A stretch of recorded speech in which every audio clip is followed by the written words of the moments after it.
I have dried peas. Now what?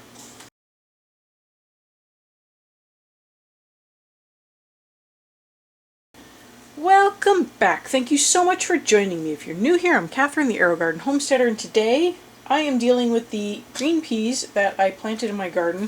I am saving some of them for seeds. I've already actually planted some because I'm going to try to put in a fall crop. I didn't plant a ton, so it's only going to be 1 row's worth instead of 2. But 1 row of these green arrow produced quite a few in my opinion. So I saved the ones that were like the longest pods that looked really nice, and I will save these. Oh, that one doesn't look nice. But I will save these for planting in the spring. And if there's any new pods on the, the new growth, I will save those as well. So these are all the green arrow, and these are the little marvel. I planted it, I think it was the same amount of plants, and I got a significant difference in harvest. So that's why I'm only going to keep growing the green arrow, because I felt like they did a lot better for me.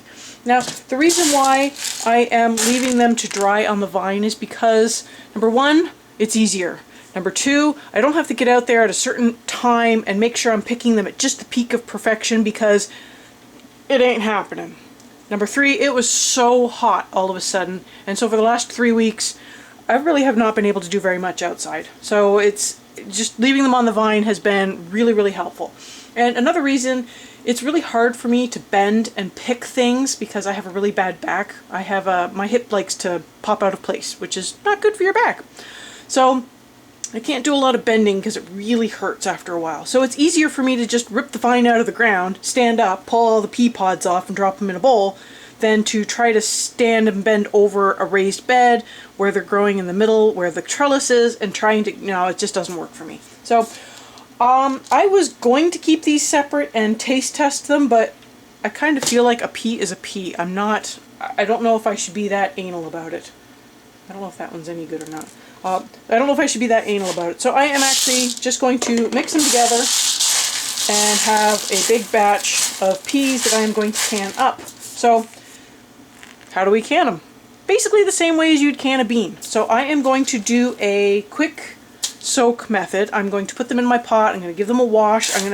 There's no stones in here. I've already picked them over while I was, depotting them. So from that point of view, I know there's no rocks. But there is lots of little bits of stuff in here that I want to make sure I get out. So I am going to put them in my pot, give them a nice good wash, and make sure all the floaty bits get floated out. Then pretty much it's bring it to a boil, turn the heat off, let it sit for an hour with the lid on, and then we'll go from there. So, but I'll do all the steps with you. So I've gotten the peas all cleaned up, I got all the floaty bits out. There might still be some stuff in there that sank to the bottom, honestly. It might be easier to kind of like winnow it in the breeze or blow on it to get some of the floaty bits out, the light stuff that can just blow out with wind. Before washing it, I probably would have had an easier time cleaning them if I had done that first. So, yeah, lesson learned. Anyways, I am going to bring this up to a boil, and then it just needs to, like, literally come up to the boil, and then I turn it off, cover it with a lid, let it sit for an hour. So this is the quick soak method. You can do this with beans. Any legume that you rehydrate, you can do this with, but sometimes when you fast soak beans, you get the fast gas with it. So I normally do a long soak with my beans. Normally I also plan ahead, so, but if you don't plan ahead or, something comes up, it's easy to just do a fast soak on it and, no harm done. So this is just going to come up to a boil and then sit for an hour. That will be the fast soak.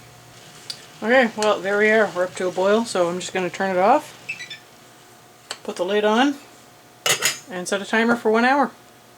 A few moments later. Okay, so this is how it looks after an hour.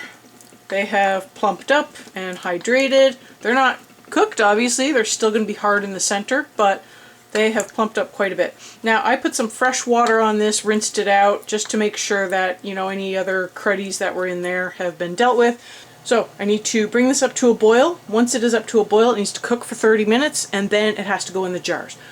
This is a pressure canning recipe, so you fill up your jars with, you need 1 inch headspace on these, and then pints are processed for 75 minutes and quarts are processed for 90 minutes. So I'm going to be processing these in 12-ounce jars. It's basically the jelly and a half or a 3/4 pint, whatever you want to call it. So I will be following the times for the pint processing. So I'll be doing this for 75 minutes. And I will show you how it turns out. This is how the peas turned out. They turned out really nice. They don't look mushy or anything. The liquid is a little cloudy now that it has cooled off, but it was clear when it first came out, and I did have a little bit of siphoning, but it's not too bad. There is still liquid in there. This is really cool. You know, I always thought it was cool that I grew my own tomatoes and canned up my own salsa and tomato products, but that was like literally almost the only thing I had been able to grow and successfully can. But I've done peas now. This is just so cool.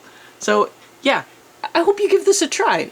It was really nice to work with dried peas because I didn't have to worry about them going bad. I literally could have done it any time I wanted.